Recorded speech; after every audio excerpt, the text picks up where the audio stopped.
शेतकरी मित्रांनो, शास्त्रज्ञांना असं झाड सापडलं की ज्या झाडाचं फूल किंवा पान किंवा मूळ किंवा साल खोड पूर्ण झाडच म्हणा ना, मनुष्याला कोणताही रोग होऊ देत नाही, कोणताच रोग होऊ देत नाही.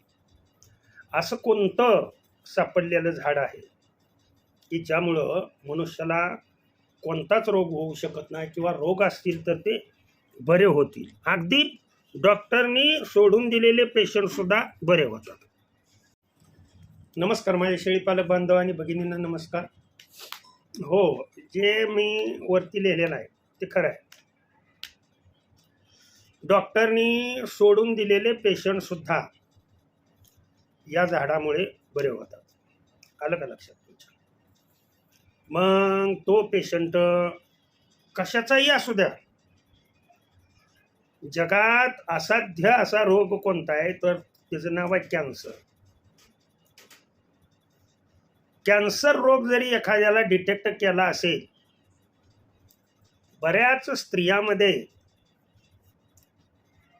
हा प्रॉब्लेम म्हणजे त्यातल्या त्यात युटेरसचा म्हणजे पिशवी काढणे हा जो प्रॉब्लेम आहे, स्त्रिया काय करते, अंगावरचं पांढरं जाऊ लागलं की मुलं झाल्यानंतर पिशवी काढतात आणि त्याचा इतका वाईट परिणाम होतो. लक्षात ठेवा. का तर कॅन्सरची गाठ असू शकेल, कुठंतरी पोटात थोडंसं दुखतं, डॉक्टरकडे गेले की डॉक्टर हे सांगतात. नवे तुम्हाला सांगतो, एखाद्या व्यसन करणारी व्यक्ती कॅन्सरस सेलनी कॅन्सर झालेला असेल त्याला आणि अगदी सांगितलं असेल तुम्ही आता देवाकडे प्रार्थना करा हा पेशंट जगण्यासाठी, तर असा पेशंट सुद्धा लक्षात ठेवा खूप महत्वाचं झाड आहे. इतकं महत्वाचं झाड आहे आणि ह्या झाडाबरोबर, या झाडाच्या फुलाबरोबर पाल्याबरोबर आपण कशाचं सेवन करायचं तेही मी सांगणार आहे. तुमच्यापर्यंत फक्त ही माहिती आणून मी पोच करण्याचा प्रयत्न करतो. जे मला माहीत आहे, जे मजसी ठावे ते जगाशी सांगावे. आपणाला जे ज्ञान आहे ते दुसऱ्याला देत राहावं. या गुणामुळे तुम्हाला सांगतो, कॅन्सर असू द्या, तुम्हाला डायबेटीस म्हणजे मधुमेह, कुठल्याही प्रकारचा मधुमेह असू द्या, कुठल्याही प्रकारचा कॅन्सर असू द्या, तो ब्लड कॅन्सर असू द्या, सर्वायकल कॅन्सर असू द्या, किंवा तुम्हाला सांगतो फुफ्फुसाचा असू द्या, किंवा जठर असू द्या, डायजेस्टिव्ह सिस्टीमचा कॅन्सर असू द्या, तोंडाला एखाद्याच्या कॅन्सर झालेला असू द्या, सर्व कॅन्सरस पेशंट, दमा असू द्या, एखाद्याला पित्त असू द्या, एखाद्याला वात असू द्या, म्हणजे अलीकड जे सांधेदुखीचा मोठा प्रॉब्लेम आहे, वय झालं 30 वर्षाच्या पुढं, 35 वर्षाच्या पुढं वय झालं की लक्षात ठेवा सांधेदुखीचा हा प्रॉब्लेम हा येतोच. कारण कामा कमी होतं. बैठक काम करणाऱ्याला तर हा मोठा प्रॉब्लेम आहे, कारण व्यायाम करायला एवढा वेळ नसतो. आणि जर तुम्हाला हे टाळायचं असेल, अगदी किंबहुना मी सांगतो, बरेच लोक बीपीची गोळी जवळजवळ 80% ते 90% लोक बीपीची गोळी खातात किंवा शुगरची गोळी खातात किंवा शुगरचं इंजेक्शन घेतात. सत्य परिस्थिती.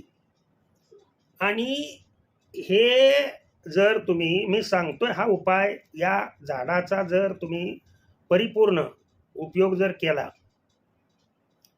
हे संशोधन शास्त्रज्ञांना मिळालेलं आहे, हे मी शिकवतोय.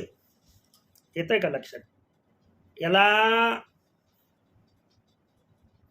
या प्लॅन्टला आणि सर्वकड आढळणारा, अगदी तुमच्या ह्याच्यामध्ये कुंडीत लावायचा म्हणलं तरी सुद्धा हा प्लॅन्ट चालू शकतो.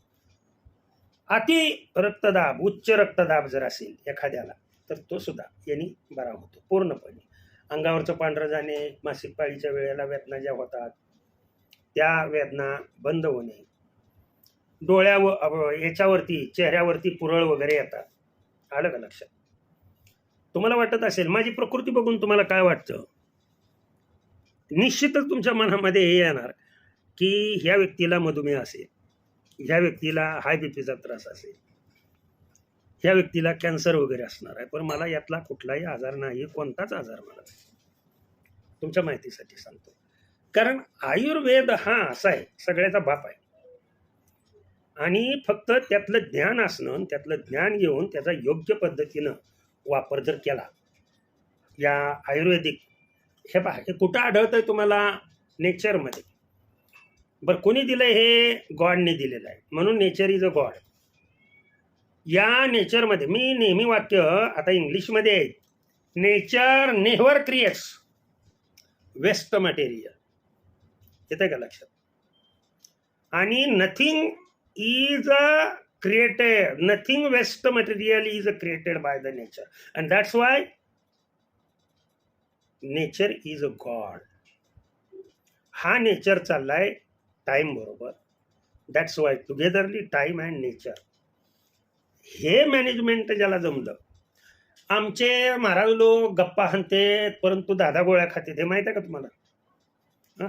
सुखी राहावं, समाधानी राहावं, हे पैसा कमवण्यासाठी पोपटासारखं बोलणं, स्टेजवर बोलणं हे फार सोपं असतं, परंतु घरी गेल्यानंतर त्यांची जर बॅग चेकिंग केली तर त्यामध्ये तुम्हाला वेगवेगळ्या प्रकारच्या गोळ्या दिसतील. काय काय महाराज तर सरळ उल्लेख करतात, मी आता शुगरची गोळी खाऊन कीर्तनाला उभा राहिलो.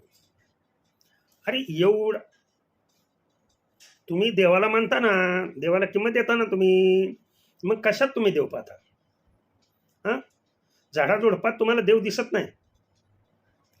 काय जगद्गुरु तुकाराम महाराजांनी वृक्षवल्ली आम्हा सोयरे असं का म्हणलं?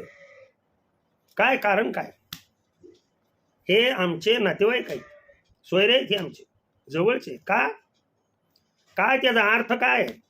हां, ध्यानात घेत जावा, लक्षणार्थ ध्यानात घेत जावा. आयुर्वेदिक उपचार हा सर्वात श्रेष्ठ उपचार असतो. कोणतं झाड आहे हे? काय या झाडाचं नाव? आणि कशाचा उपयोग केल्यानंतर, किती दिवस उपयोग केल्यानंतर हे रोग बरे होऊ शकतात, ते पुढे सांगतो, ऐका.